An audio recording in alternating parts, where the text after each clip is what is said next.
बहुत बड़ा सोच है। ये ईंटें लगाते हो आप शिलान्यास के समय कि यदि भाई आप लोग मंदिर नहीं बना पा रहे तो चलो एक ईंट लगा दो। वो ईंट साधारण नहीं है, वो ईंट तुम्हारे मरने के बाद का इंतजाम है कि ये कम से कम मरेगा। तो बस मेरी एक ही तमन्ना है कि जीते जी तो तुम्हारी व्यवस्था तुम्हारे बाप ने कर दी, अब उसकी मैं क्या व्यवस्था करूं? मैं जीते जी तुम्हारी व्यवस्था नहीं करूंगा कि वो तो बाप करा। एक कार्य के लिए दो व्यक्तियों को चिंता करना समझदारी नहीं है, समय खराब करना। तुम्हारे जीवन की चिंता तुम्हारा बाप कर रहा है, गुरु क्यों करे? सारी व्यवस्थाएं कर रहा है, वो तुम्हारे संबंध सोच रहा है, सब कर रहा है। तो इसलिए मैं तो तुम्हारी वर्तमान जिंदगी के संबंध में मेरा नेचर अलग है। मैं समाज से कहता हूं कहीं कमेटी जाती है, बहुरी बंद आया था तब कहा था या तो तुम अपना दिमाग लगाओ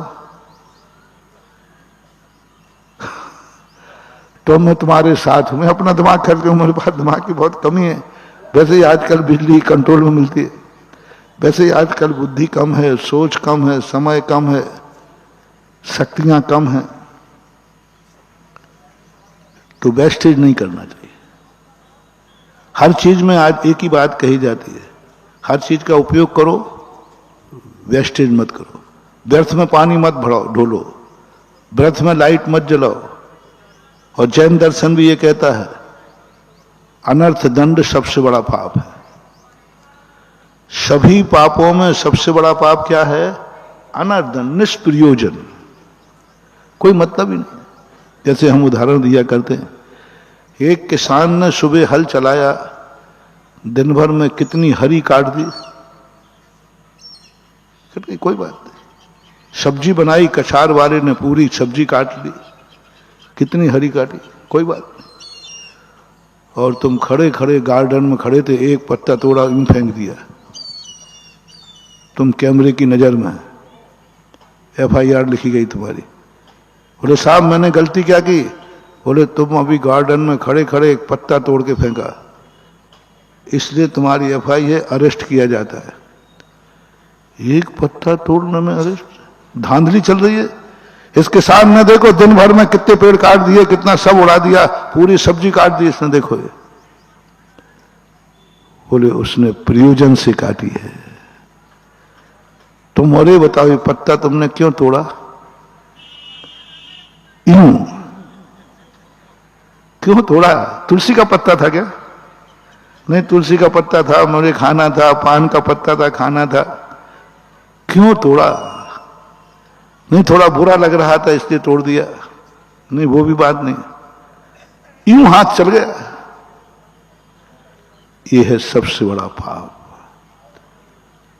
प्रकृति कहती है, पेड़ कहता है, कोई मुझे खाने को तोड़ लेता तो मुझे खुशी थी, कम से कम मैं टूट गया लेकिन तेरा पेट भर गया। लेकिन तूने तो मेरा इतनी बेइज्जती कर दी, इतनी बेइज्जती कर दी कि मेरी जिंदगी भी गई और मैं तेरे काम नहीं आ पाया। नीति है, अच्छे लोग सोचते हैं मैं मिट जाऊं तो मिट जाऊं, कम से कम उसके काम आ जाऊं। मुझे कोई लाभ नहीं लेकिन कोई तो होगा, मैं मरूंगा तो कोई को तो लाभ होगा। पत्ता ये सोचता है कि मैं टूटूंगा, मुझे तोड़ेंगे, मुझे काटेंगे, कोई बात नहीं, कम से कम मैं जरूर मिट गया लेकिन किसी का काम तो हो गया। अब बद्दुआ नहीं लगेगी, पेड़ बद्दुआ नहीं देगा, प्रकृति बद्दुआ नहीं देगी, क्योंकि उसको इस बात की खुशी है कि मैं किसी के काम आ सका। लेकिन तुमने तो ऐसा तोड़ा है कि कोई काम का नहीं, यूं तोड़ा और फेंक दिया। अब पेड़ कहता है कि इससे बड़ी बेइज्जती मेरी नहीं हो सकती, इससे सबसे बड़ा मैं पापी हूं कि मैं किसी के काम नहीं आ सका तेरी बदौलत। कम से कम गार्डन वाले ने काटा था तो कम से कम उसको आंखों का सुख तो मिला था। गार्डन काटते ना, और जब कटिंग अच्छी हो जाती तो आपको क्या मिलता है? तो पेड़ कहता है भाई चलिए मैं कट गया भली मैं कट गया, लेकिन इनका तो मनोरंजन हो गया, कोई बात नहीं। लेकिन तूने तो यूं तोड़ा और यूं फेंक दिया, वो एक पत्ता तुम्हारी जिंदगी को बर्बाद कर देगा, वो एक पत्ते का अभिशाप। क्योंकि वो कहता मेरी बेइज्जती कर दी तूने,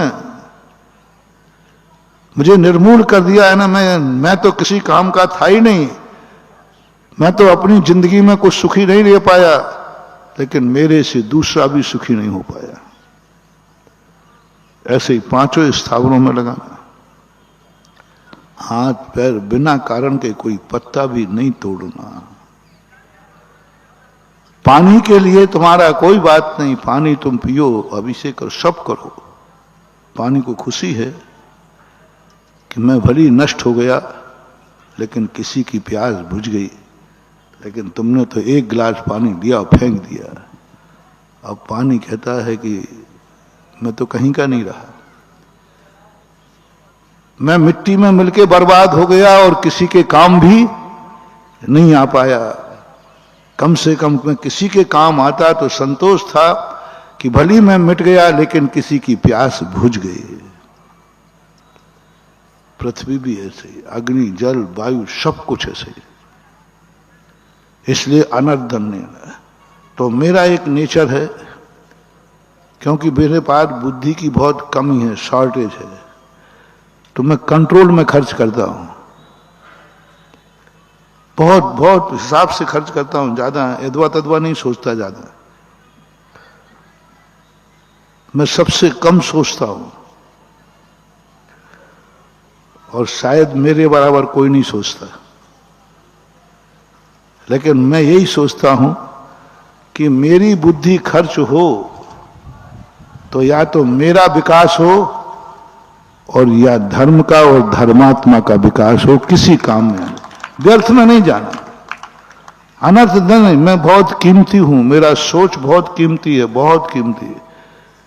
मैंने एक बार कहा था ना, मैं अपनी दृष्टि में मैं अनमोल हूं, बहुत कीमती हूं, मुझे छोटा मोटा मत समझना, कभी मेरी बोली मत लगाना, रे बिक जाओगे। मेरी दृष्टि में मेरा मन बहुत कीमती है, इतना कीमती है, मैं इसको 100 बार आशीर्वाद देता हूं।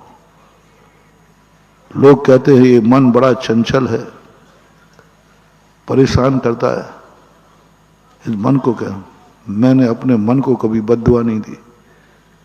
मेरा मन तो बहुत अच्छा है, बहुत अच्छा है। उसी अच्छे मन की बदौलत तो हूं कि मैं मुनि बन गया, उसी अच्छे मन की बदौलत तो हूं कि मैं स्वाध्याय कर रहा हूं, इसी मन की बदौलत तो है कि मैं तुम्हें अच्छे अच्छे सोच दे रहा हूं। मेरे मन ने मुझे कभी परेशान किया ही नहीं, कभी ऐसा नहीं लगा कि मन मुझे परेशान कर रहा है। तुम्हारा मन तुम जानो, मेरा मन तो बहुत अच्छा है, बहुत अच्छा है। मैं तो अपने आप को यह भी कह दूं कि मेरा मन इतना अच्छा है कि जितना मन संसार में किसी का है मुझे पता नहीं। मेरे मन की कीमत मेरी दृष्टि में बहुत है, क्योंकि इस मन ने जितना भी सोचा, जो भी मन में सोचा गया, उसी से अच्छा ही अच्छा हुआ है। अब मार्केट मूल्य निकालूं, मेरी दृष्टि में तो मैंने कह दिया, मेरा दिमाग अनमोल है। अब थोड़ा मार्केट दृष्टि और निकालो, आप लोग बताओ भैया मेरा मन कैसा है, आप लोगों की दृष्टि में पूछना।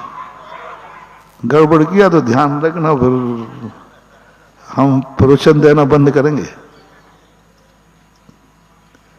यदि मेरा सोच अनमोल नहीं होता तुम्हारी दृष्टि में, तो चमत्कार उदय तीर से तुम मुझे समर्पित नहीं करते। जय जैन दोस्तों, अगर आपको मेरी वीडियो अच्छी लगती है तो प्लीज़ मेरे चैनल को लाइक शेयर सब्सक्राइब करिए और इसी तरह से अपना प्यार देते रहिए। धन्यवाद।